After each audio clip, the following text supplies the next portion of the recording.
Ground control to Major Tom. Ground control to Major Tom.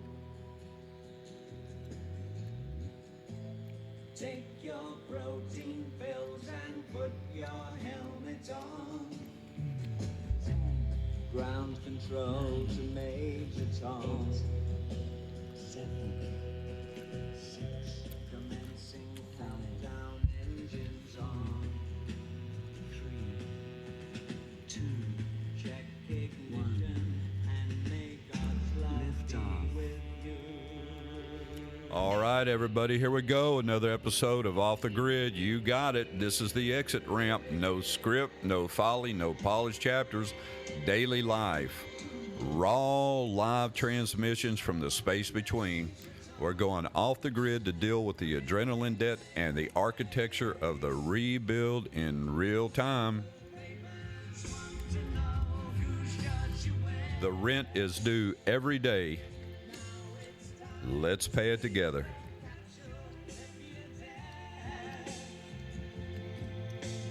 This is Major Tom to ground control. I'm stepping. Listen, I want to speak to you about something completely different today.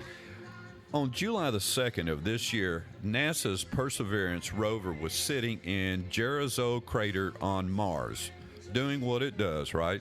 It's a camera. And it caught something nobody's ever captured before.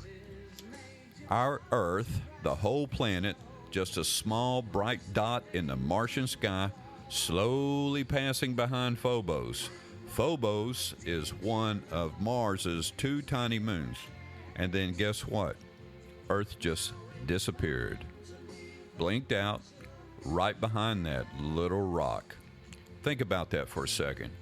That's the first time in human history that anybody's ever watched Earth vanish behind something from the surface of another planet. Not a simulation, not a rendering, an actual camera sitting on a planet, watching our home, Earth, get eclipsed by a moon most people have never heard of. I mean, my God, think about it. You know, the steps that mankind has taken, right? And here's the part that really gets me. That photograph was taken from 195 million miles away. That's right, 195 million miles.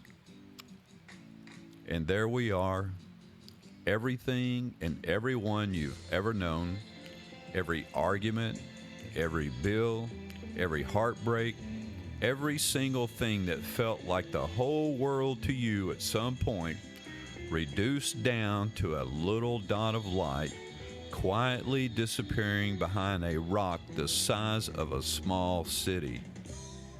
Man, oh man. Let me tell you a little bit about Phobos itself, because the rock that swallowed our planet in that photograph has its own strange story. Look, Phobos is the bigger of Mars's 2 moons, and it's tiny compared to what we're used to, only about 17 miles across at its widest point.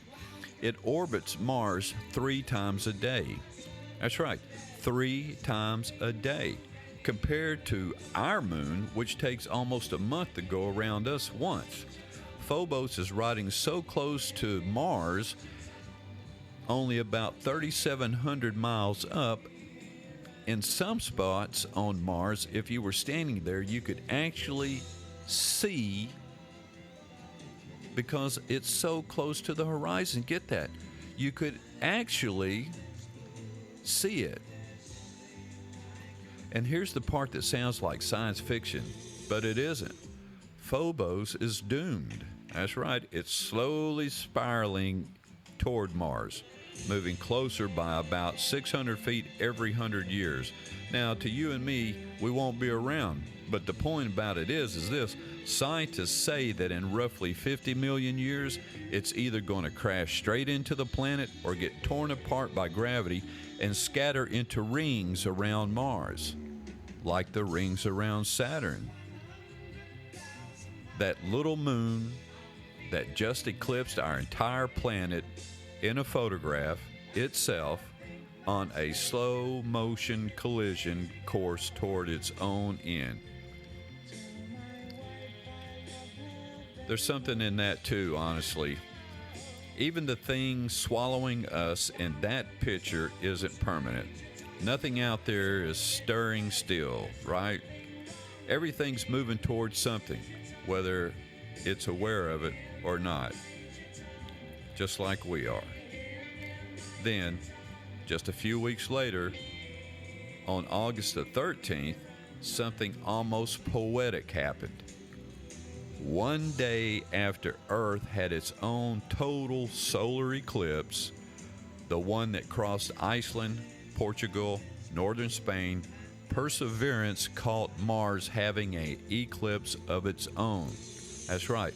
Phobos passed in front of the sun, right there in the Martian sky.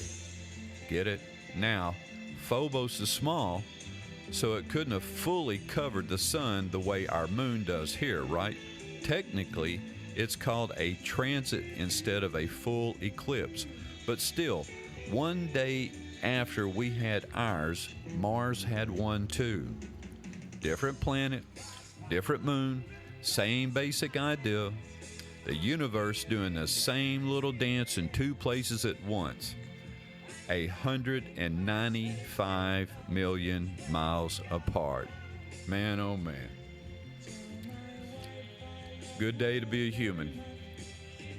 Now, this rover, Perseverance, isn't just out there taking pretty pictures. It's the centerpiece of $2.7 billion NASA mission, okay?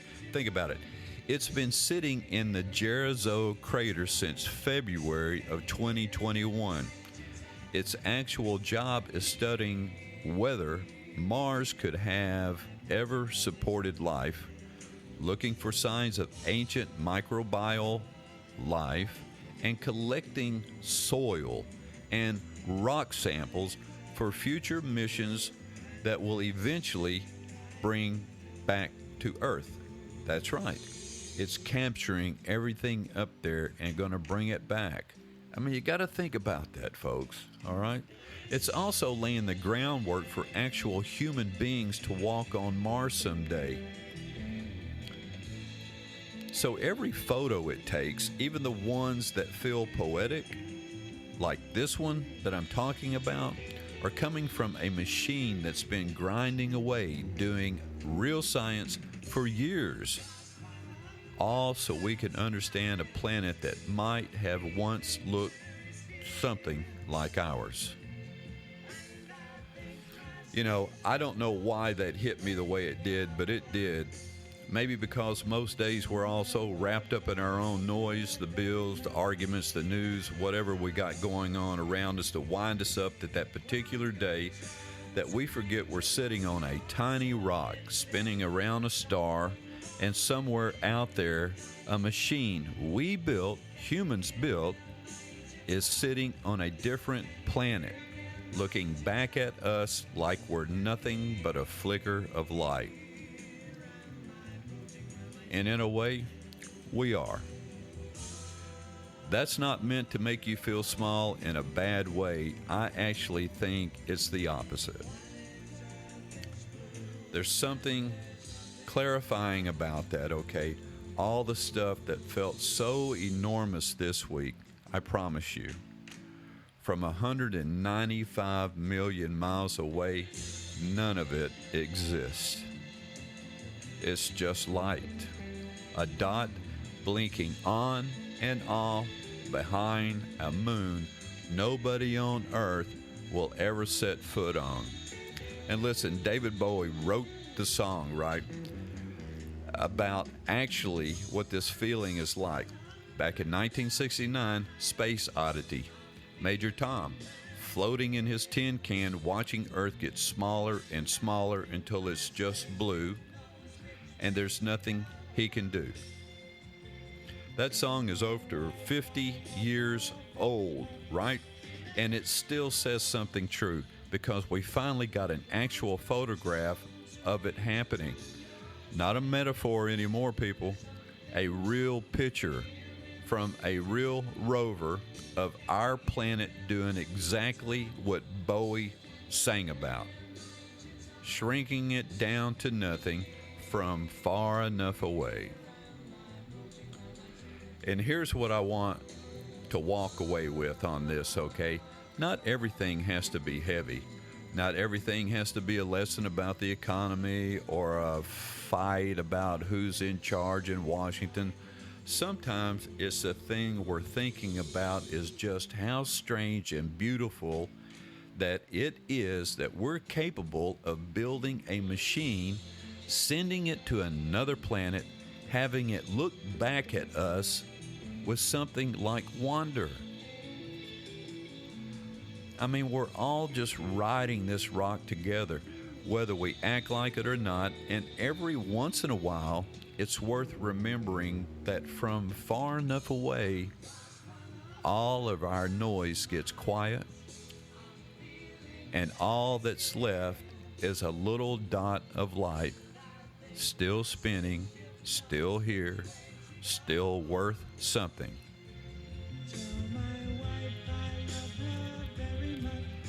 Ground control to Major Tom. We're still down here, still figuring it out, and somehow that's enough. Hey, listen, if you're hearing something here that resonates with you, do us a favor, okay? Hit us up on Facebook, Instagram, and X. Wherever you found this, look for us there too. It genuinely helps, and it lets us know we're not just talking into the wind, right? And remember, even on the heaviest days, people, 988, available 24 hours a day, every day, 1-866-903-3787, National Grief Support Line. And let's not forget, for the ones that we love and care about, Forever Missed, forevermissed.com. And hey, listen, you can find us on the Echoes Project, substack.com. And I want to thank everybody for just being there, all right? The rent is due every day.